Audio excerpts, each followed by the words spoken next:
Good morning, ladies and gentlemen, boys and girls. Welcome to Chilltown Hoops. I'm your host, Jermaine. The youngsters call me OG. My friends call me J-Dub. Let's get to it. Why do we hold on to things that we know are over? Holding on to a woman, knowing that it's over.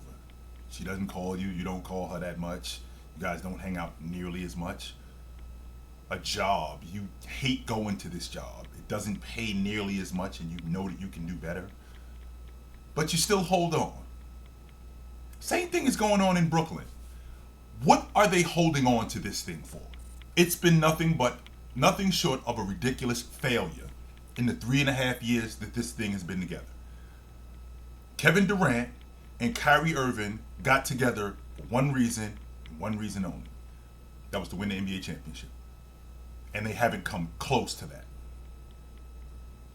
All we've seen over the last 3.5 years is injuries, underperformances, and a bevy of distractions. So, when Kyrie Irving asks to be traded, this is just another example of how unstable this thing has been right from the beginning. Right from the beginning. You know, a wise woman once said, when people show you who they are, believe them. And Kyrie Irving, as a basketball player, has shown me who he is. I don't need to see any more.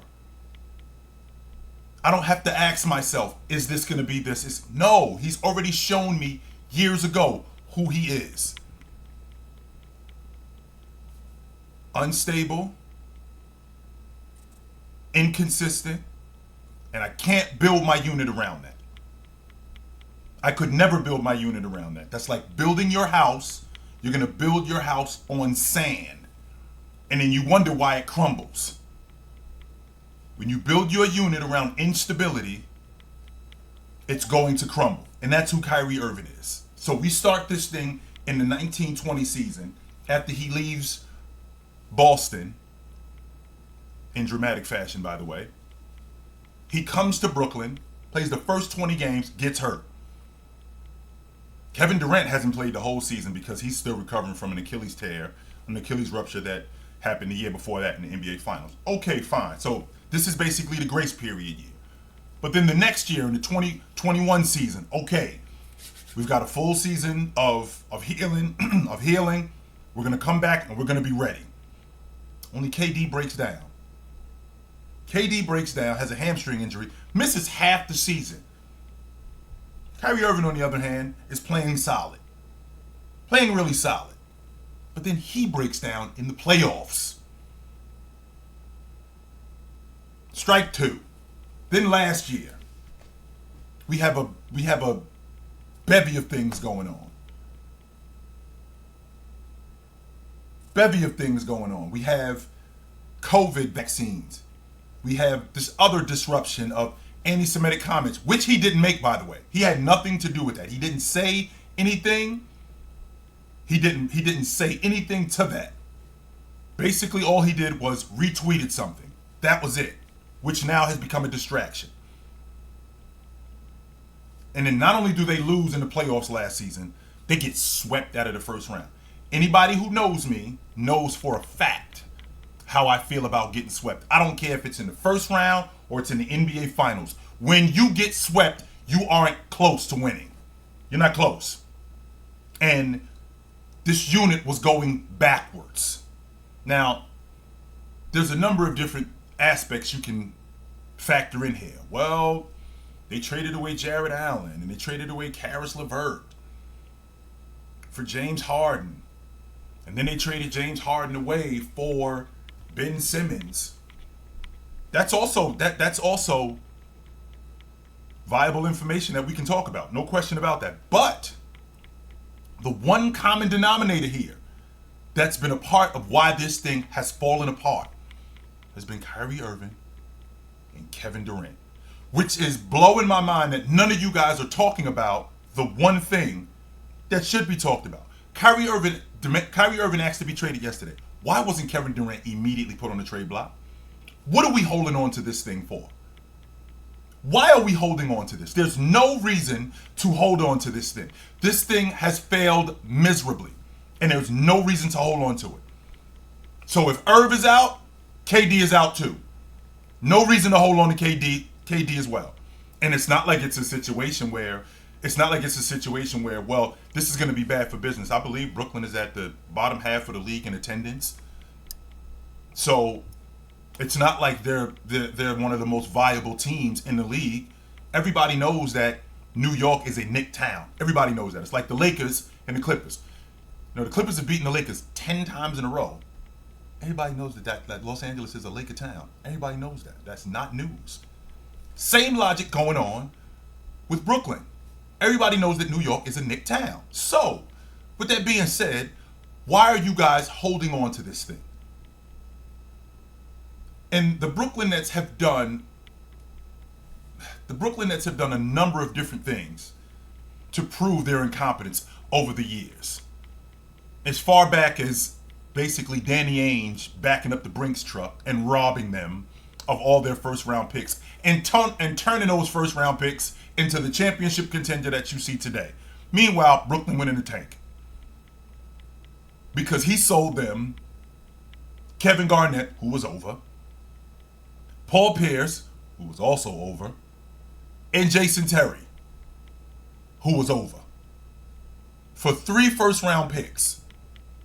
And they went for that. They absolutely went for it. And you saw what happened, ultimately.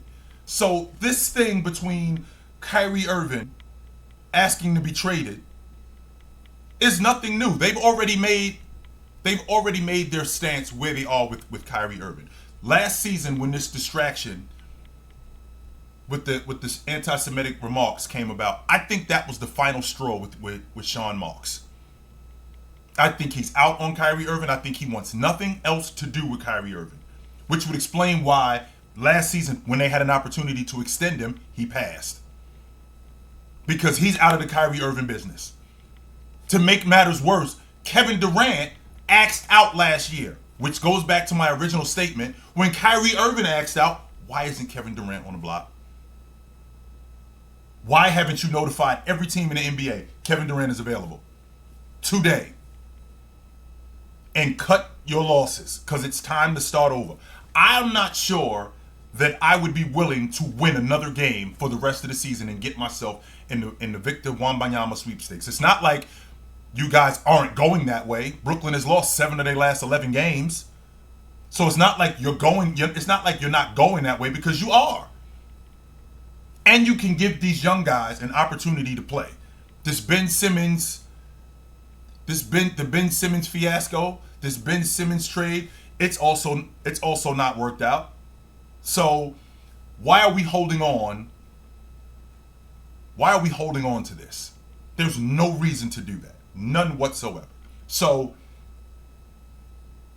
I'm really interested to see how Brooklyn handles this. A lot of people are telling me, well, Kyrie Irving looks great in a Laker uniform. Does James want anything to do with Kyrie Irving? Honestly, does he want anything to do with him? I mean, Kyrie Irving's best seasons were with James. He was the healthiest. He played the most when he was with James. And he accomplished the most when he was with James. Being an all-league guard, being an all-star, getting to the NBA Finals, getting to the NBA Championship and winning it. Those were his best seasons. His best seasons. But we outgrow people. And the logic that Brooklyn is going to ask for Anthony Davis, who are they going to ask for? Because I can tell you right now, Russell Westbrook in this trade, the only way this works, Kevin Durant's got to be gone also. Because I don't think Kevin Durant wants to play with Russell Westbrook and vice versa. I don't think Russell Westbrook wants to play with him neither. I don't. I think that relationship is over, and I don't think it's salvageable. And the idea that Kyrie Irving could garner a $200 million contract. I know you guys are looking at Kyrie Irving from a talent standpoint, and I don't think that that's questioned. I don't believe that there is a question of how good Kyrie Irving is in terms of his talent. But what team in the NBA is willing to extend him at 4 years at $200 million? With the amount of instability that he's exhibited over the years. What team is willing to do that? I don't think that there's a team in the NBA that's willing to go, I'm investing 4 years and $200 million in him. That's a sucker bet. I'm gonna call it how I see it. That's a sucker bet. Because everything that he's shown you over the last couple of days, or just the last 24 hours, this is who he's always been. He's been the model of instability. And I can't see a unit going, I'm investing $200 million over the next 4 or 5 years in him. Knowing who he actually is. Is he box office? Yeah. He may put some people in the seats. That may happen. However, is he going to go to pieces? Yes, he is. That's going to happen also. So, ultimately, what are you going to do? What is going to happen with him? I'm really interested to see that. I'm also interested in how the MVP race is going also.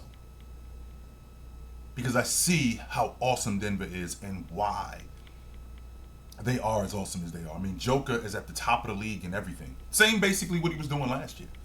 The exact same thing. And these guys that he's on the unit with, Bones, Murray, KCP, Aaron Gordon, all of these guys are the beneficiary of how Joker is playing. That's why they've done so well. That's why Denver is at the top of the West. And they got a really legit shot at going to the NBA Finals. However, there's a team in Milwaukee, and there's a guy named Giannis Antetokounmpo that has to be in the discussion for league MVP. I had him as the league MVP before the season started, and I still feel like he can win it. He's in the top 3 in the league in rebounding. He's in the top 3 in the league in scoring. He leads the league in defensive rating. He's got the most 30-10 games. He's got the most 40-10 games. And he's got the most 50-10 games. I personally think he's the best player in the game. I've always felt like he was the best player in the game over the last 2 years now. Almost 3 years now. I felt like he's the best player in the game. And I still stand on that logic. I just see how good Joker is. And I can appreciate Joel Embiid. Because what I want to make sure that we're clear on is the logic that Joel Embiid is not being disrespected. I am tired of hearing that Joel Embiid has been disrespected. No, he isn't. 2 of the last 3 months. The season has been going on for a little over 3.5 months. 2 of the last 3 months, Joel Embiid has been the Eastern Conference Player of the Month. Now, this is the Eastern Conference, which is much tougher today and just as tough as it's ever been. In 2 of the last 3 months, he's the best player in the league. He's the best player in that conference. And this is the same conference with Kevin Durant, Jason Tatum, Giannis Antetokounmpo. And he's player of the month. So don't tell me that he's being disrespected. Everybody knows who he is. Everybody. It is not news. It is not news. He got disrespected. He should have been starting in the All-Star game. Once again, Jason Tatum, Kevin Durant, and Giannis, all 3 of these guys, all 3 of them, have a case for being a top 5 player. All 3 of them, in addition to Embiid. So it's not like people are just overlooking Joel Embiid. It's just that he has ridiculous competition. Kind of like how Ewing had in the 90s when he had to deal with Olajuwon and Shaq and David Robinson. Does that mean that Ewing wasn't awesome? Patrick Ewing was incredible. He was just up against ridiculous competition. And sometimes I think to myself, I feel like that's where Joel Embiid is falling into. He's falling into that, I got caught up in the Joker, I got caught up in the Giannis era. Just like Ewing got caught up in the David Robinson and Olajuwon and Shaq era. Just like Doc got caught up in the Bird and Magic era. Just like Malone, Gary Payton, Barkley got caught up in the Jordan era. That's kind of how I feel about what's going on with Joel Embiid. He may be the victim of being caught up in that kind of era. You know, Tim Duncan almost got caught up in the Kobe and Shaq era. Almost. He almost did. So I don't listen to the rhetoric that Joel Embiid is being disrespected, because I don't believe he is. It's just that there's incredible competition that he's facing on on a nightly basis, especially in the Eastern Conference. And those other guys, his counterparts, are doing it. So it's going to be interesting to see, and I will continue to give you guys what you're looking for. You know where to find me, but until then, take it light, but take it.